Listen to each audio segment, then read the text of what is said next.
म्हणजे कविवर्य कुसुमाग्रज यांची जयंती। हा मराठी भाषा गौरव दिन म्हणून हा दिवस आपण साजरा करतो।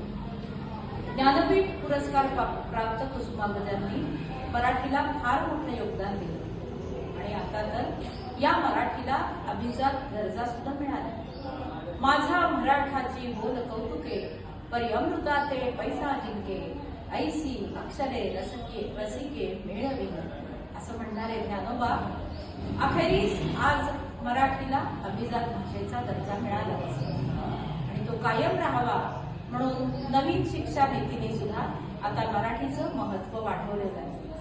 वर्ग 4 पर्यंत मराठी भाषा अनिवार्य केलेली आहे। याच धर्तीवर आधारित एक पथनाट्य पंडित बच्छराजराज विद्यालय आपल्यासमोर सादर करीत आहे। मी मराठी, माझी भाषा, अभिजात मराठी।